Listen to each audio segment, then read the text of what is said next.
La voie du véritable pardon, Pasteur Marcelo Tunasi. Grand 5, comment pardonner?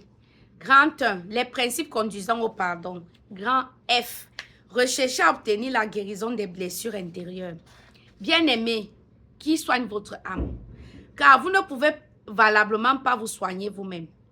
Quelqu'un d'autre doit le faire et cet autre ne peut pas être votre ami païen car il vous poussera à la vengeance. Allez vous réfugier dans la présence de Dieu lorsque vous avez mal. Et si vous devez pleurer, pleurez devant lui pour ne plus avoir à pleurer devant les hommes. Des fois, il faut pleurer beaucoup et une fois pour toutes, mais devant Dieu seul. Si vous devez vous plaindre ou vous mettre en colère, faites tout cela dans le secret de sa seule présence et là, exposez-lui votre tristesse, vos mauvais désirs, vos mauvaises pensées. Vous en sortirez une fois qu'il vous aura rassuré, pensé et oint de son baume de paix. Alors, qui mieux que Jésus peut vous guérir et faire cicatriser vos blessures? Même si on vous insulte, Dieu ne vous insultera jamais. Mieux, son amour compensera la méchanceté des hommes. Cet amour, cette douceur et cette paix dont il vous aura chargé viendront mettre une barrière entre votre âme et vos blessures. Puisque ces dernières viendront alors en retard, car elles trouveront dorénavant un homme guéri et en paix qui aura en lui le témoignage du Dieu vivant et parfait. Et cela n'est possible que si vous avez passé du temps dans l'amour et dans la présence de Dieu. Vous êtes blessé parce que vous n'attendez pas Dieu vous dire « je t'aime ». Vous êtes blessé par les hommes parce que vous ne vivez pas dans la présence du Dieu qui vous dit « sois fort ». Quand vous vivez dans la présence de Dieu, vous aurez un bouclier autour de vous. Vous avez certainement remarqué que lorsque vous êtes blessé, déçu et en colère, la prière est la dernière chose à laquelle vous avez envie d'avoir recours. Et comme le diable sait que l'infirmerie de votre plaie c'est Dieu, il vous bloque afin que vous ne vous rendiez pas à l'hôpital divin. Ce qui aura pour but de permettre à votre blessure de s'infecter progressivement. Lorsque Caïn a voulu tuer son frère, Dieu a vu qu'il avait un problème dans son âme et lui a proposé de traiter cela. Forcément, si tu agis bien, tu relèveras ton visage. Mais si tu agis mal, le péché se couche à la porte et ses désirs se portent vers toi. Mais toi, domine sur lui. Lui a-t-il conseillé. Genèse chapitre 4, verset 3. Dieu voit notre âme. Il connaît notre cœur. Jésus est celui par les maîtrissures duquel nous sommes guéris. Isaïe chapitre 53, le verset 5. Arrêtez donc de jouer au dur et au fier devant lui en feignant que tout va bien.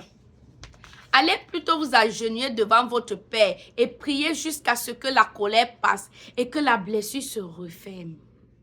C'est à ce moment que Dieu vous parlera, vous guérira, vous fortifiera et vous donnera des stratégies pour que vous ne soyez plus blessés par quiconque.